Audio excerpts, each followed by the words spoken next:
Nami Rajarshi. Persons who gain omniscience without guidance from anyone. According to Jain tradition, there have been 4 such people, and Nami was one of them. He is therefore known as Nami Rajarshi. In ancient times, Virata was the capital city of Vede. Long back there ruled a king named Pardana. He had a beautiful queen named Pardamala. She was issueless and egged, and eagerly longed for getting a son. Once the king had been to a forest. There he noticed a newly born child lying under the shade of a tree. As he drew near, he found that it was a lovely boy. His handsomeness attracted the attention of the king. He picked him up, and bringing him to the palace, he handed over the boy to the queen. She became very happy to get the boy. She decided to rear him as her own son and named him Nami. The authority of the king expanded on all subjects after getting the boy. The king attributed that fortune to the lucky boy and brought him up in all the pleasures and luxuries. The boy slowly began to grow. At the age of 6, he was sent to school, where he learned all kinds of arts and crafts. In due course, he grew to be a strong, well-educated, and obedient youth. The king was pleased with him in every respect and got him married at the appropriate time. Once there came to the king a learned Akaya. The king went to his assembly for listening to his sermon. On hearing the sermon, he developed detachment for the worldly life. He therefore crowned Naomi as the king of Meritha, and he himself became a possessionless monk. Naomi turned out to be a strong and capable ruler. He built a strong army that consisted of mighty elephants and strong horses. Equipped with that, he expanded his kingdom on all sides by subduing the neighborhood states. He was also very benevolent and ruled with equity and justice. He took all possible steps to make his subjects prosperous and happy. His reign was very popular, and he became a well-known ruler. In this army there was a well-built, tall elephant which was found intelligent and successfully carried out the rough commands. The king was very proud of owning him. Once the elephant got out of control and escaped from the yard.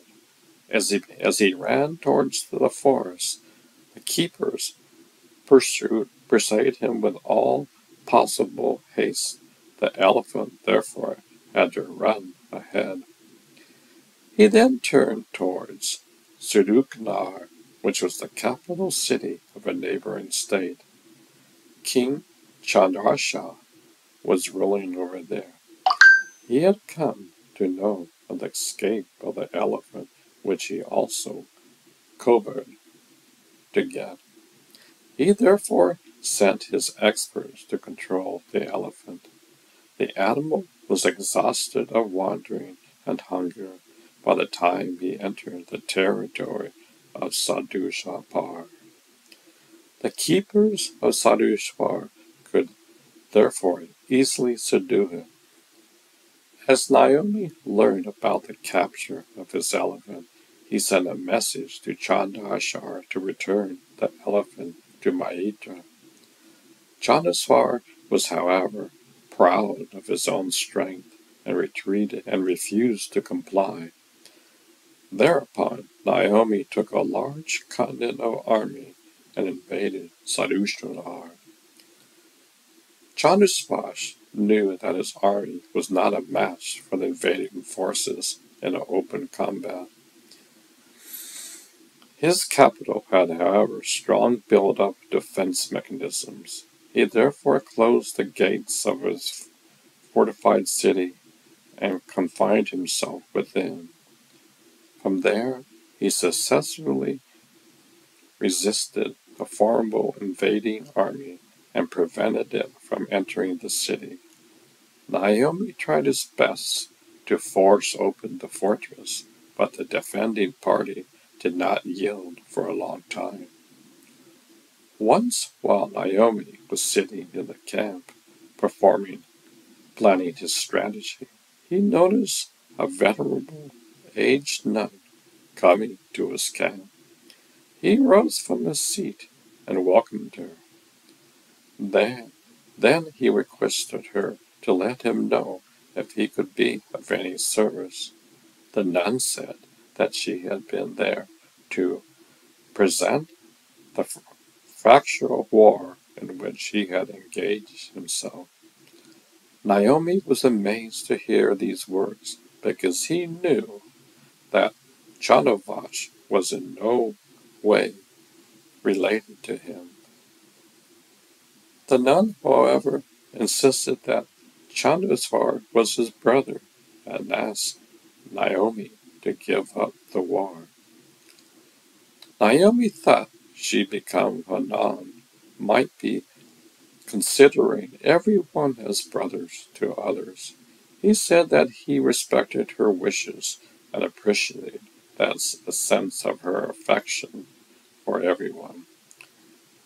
He, however, said that his giving up the war would be treated as a retreat, and he could not afford to stop this war.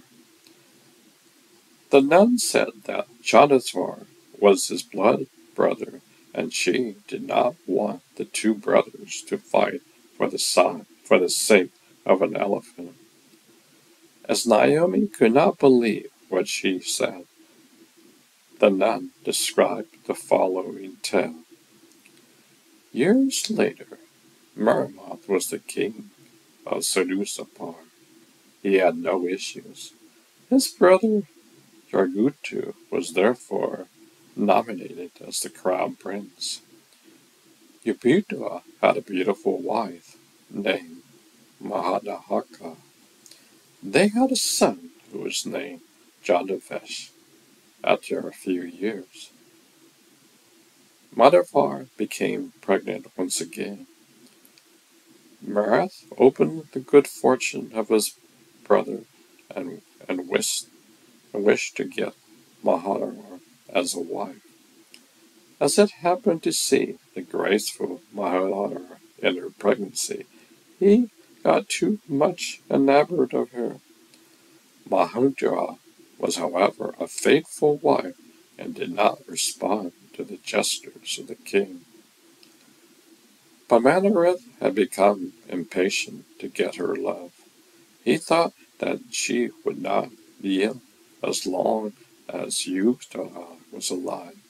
In order to gain her, he once managed to fatally wound Yugdha. Manakila had to fly towards a forest in order to save himself from lustful Manarita. There she developed the pain of delivery and gave birth to a lovely son. As she heard the sound of approaching horses, she got frightened that Maruta might be pursuing her. She could not make out what to do. She therefore left the child under a tree and concealed herself in the adjoining thicket. To her surprise, she noticed that was the king, Pardama Amrita. He carefully picked up the child and carried away with him. Maruta sensed a sigh of relief because she knew that she was not in a position to rear up the child by himself. She then went to a neighboring city and renounced the worldly life, became a nun. The child that she had left was none other than Naomi. Later on, she had learned that after the death of her husband, Marutha had died of a snake bite, and her son Paryushan was crowned as the king of Sudusapar. Naomi knew very well the story of his being picked up by Parutha. He thought that if what the nun said was right, Charutta was his older brother. He also knew that a nun had no reason to fabricate a story. In order, however, to be sure, he requested her for the proof of her statement. The nun repeated that she herself was Manuka and had been there only to prevent the brothers from indulging in highly sinful war. Now, Naomi had no reason to doubt. He obediently bowed to her and retreated to Merita, conveying a message to Jonathan that the latter was his eldest brother. As such, he did not want to continue the fight and was therefore retreating. When Chandavesh heard the story, he realized the futility of the worldly life. He therefore handed over his territory to his brother Naomi and renounced the worldly life. Thereafter, Naomi ruled happily for a long time. Once, Naomi happened to develop a burning sensation all over the body. The sensation steadily grew, and eventually it became so intense that Naomi could no longer bear it. All the queens were perturbed to notice the pain that Naomi was facing. The physicians were called for examining him, and they prescribed applications of sandalwood paste.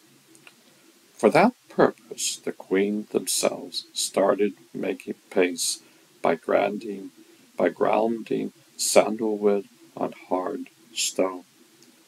Thereby, the bangles on their hands created jiggling sounds. But the sound arising out of the bangles of all the queens' longing made a sort of turmoil that Naomi could not bear on account of the pain. He therefore asked them to work calmly. Thereupon the queens kept only one bangle on each hand and removed the rest. That stopped the silence altogether.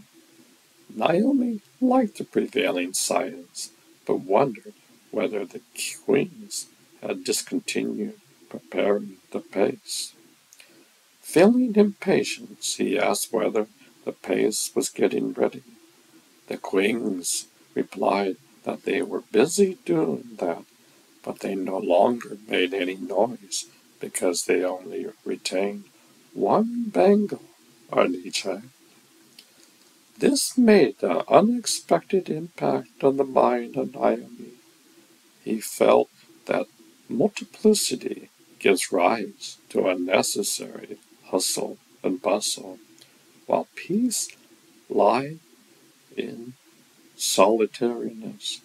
Pondering over the matter, he realized that unilaterally everyone has to leave the world alone.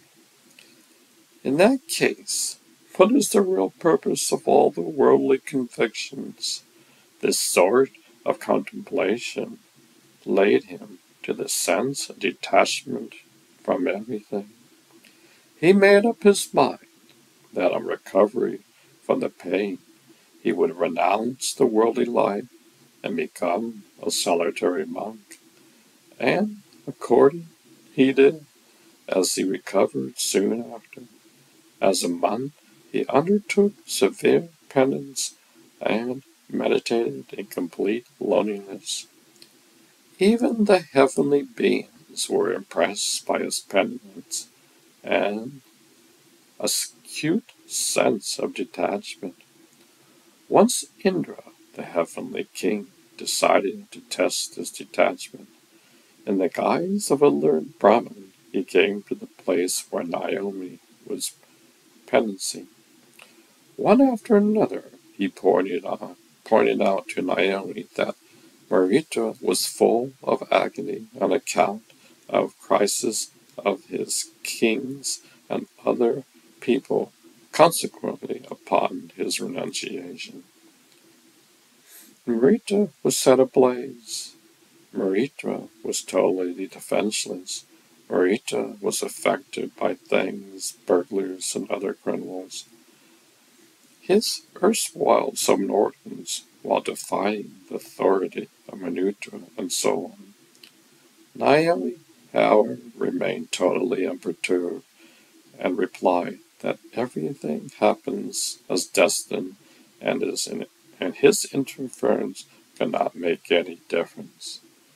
Indra then said that the purpose of penance is to gain pleasure and asked him to undertake buildings of palaces and other places of entertainment where he could enjoy all sense of pleasures during that life itself.